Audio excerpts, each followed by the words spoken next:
अंबाला से, जहां पर गृह मंत्री अनिल विज का बयान सामने आया है। मणिपुर हिंसा पर विपक्ष के विरोध पर बोले हैं अनिल विज। स्वर्ग सिधारने पर पहने जाते हैं काले कपड़े, ये कटाक्ष किया है अनिल विज ने। कोई स्वर्ग सिधार गया इसलिए काले कपड़े पहने गए हैं। ठीक है, स्वर्ग सिधारने पर पहने जाते हैं काले कपड़े, ये बात अनिल विज ने कही है।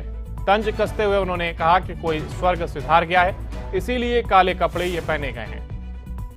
ठीक है, अंबाला में गृह मंत्री अनिल विज का ये बयान सामने आया है। मणिपुर हिंसा पर विपक्ष के विरोध पर अनिल विज ने अपनी बात को रखा। उन्होंने कहा कि स्वर्ग सुधारने पर काले कपड़े पहने जाते हैं।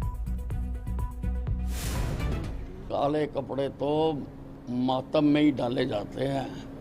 अब ये जो नई पार्टी बनी है इसका जन्म लेने के साथ ही कोई ना कोई स्वर्ग सिधार गया होगा, इसीलिए काले कपड़े डाल के आए हैं।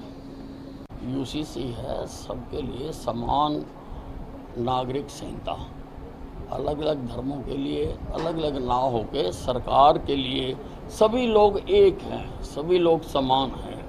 वो उसके लिए कानून बनाने की आवश्यकता है। नहीं, कुछ लोग तो पैदा ही विरोध करने के लिए हुए हैं। वो तो दिन चढ़ेगा तो भी विरोध करते हैं, रात हो गई तो भी विरोध करते हैं।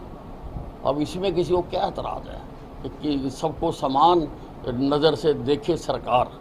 ये तो ऐसा तो शुरू से माना गया है कि सरकारों के लिए कि सबको समान नज़र से देखें। तो देखिए, अंबाला में गृह मंत्री अनिल विज का ये बयान, यहाँ पर विपक्ष मणिपुर हिंसा को लेकर के विरोध कर रहा था और इसी विरोध पर तंज कसते हुए अनिल विज ने अपनी बात को रखा। उन्होंने कहा कोई स्वर्ग सिधार गया है इसीलिए काले कपड़े पहने गए हैं, क्योंकि स्वर्ग सिधारने पर ही काले कपड़े पहने जाते हैं। ये बात अनिल विज ने कही है। तंज कसा है उन्होंने विपक्ष पर। तो अनिल विज का यह बयान सामने आया जहां पर उन्होंने कहा कि स्वर्ग सिधारने पर ही काले कपड़ों को पहना जाता है और कोई स्वर्ग सिधार गया है इसीलिए आज काले कपड़े पहनकर यह विरोध किया जा रहा है। विपक्ष मणिपुर हिंसा को लेकर के विरोध कर रहा था और काले कपड़े पहनकर यह विरोध विपक्ष के द्वारा किया जा रहा था। इसी पर तंज कसा है अनिल विज ने। तंज कसते हुए उन्होंने अपनी बात को रखा। उन्होंने कहा कोई स्वर्ग सुधार गया है इसीलिए काले कपड़े पहने गए हैं, क्योंकि स्वर्ग सुधारने पर ही काले कपड़े पहने जाते हैं। और इसी खबर पर हमारे साथ हमारे संवाददाता नरेश सैनी जुड़ गए। नरेश, देखिए, जिस तरीके से अनिल विज का कहना है कि कोई स्वर्ग सुधार गया है इसलिए काले कपड़े पहने गए, आखिर उनका इशारा किस और रहा? देखिए, मैं बताना चाहूंगा कि एनडीए के नाम का लेकर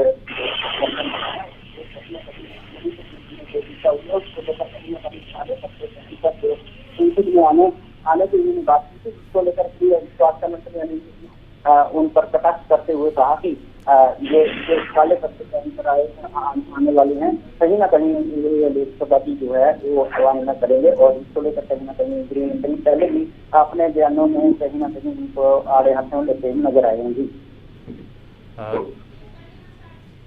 नरेश, देखिए, जिस तरीके से विपक्ष जहां एक और काले कपड़े पहनकर विरोध दर्ज करा रहा था, तो वहीं इस दौरान अनिल विज ने कटाक्ष करते हुए अपनी बात को रखा। ऐसे में क्या विपक्ष की अब तक कोई प्रतिक्रिया सामने आई है? देखिए, अगर अंबाला की बात करें तो अंबाला में हालांकि कोई ऐसा बड़ा विपक्ष का नेता नहीं है। इसको लेकर कहीं ना कहीं अभी यहाँ से कोई प्रतिक्रिया सामने नहीं आई। जैसे ही खबर चलेगी तो उसके साथ ही साथ जो विपक्षी पार्टियां हैं उनका भी बयान सामने आ सकता है। इसके साथ ही जो इनेलो का जो प्रदेश प्रवक्ता है उनकी तरफ से भी बयान आ सकता है और कह सकते हैं कि जो कुमारी शैलजा है उसका भी बयान सामने आ सकता है। और कांग्रेस के जो बड़े लीडर हैं रणदीप सुरजेवाला या दूसरे बड़े लीडर हैं उनका बयान सामने आ सकता है और साथ ही भूपिंदर सिंह हुड्डा का भी बयान सामने आ सकता है। जी बिल्कुल, बहुत शुक्रिया नरेश आपका हमारे साथ जुड़ने के लिए, तमाम जानकारी साझा करने के लिए।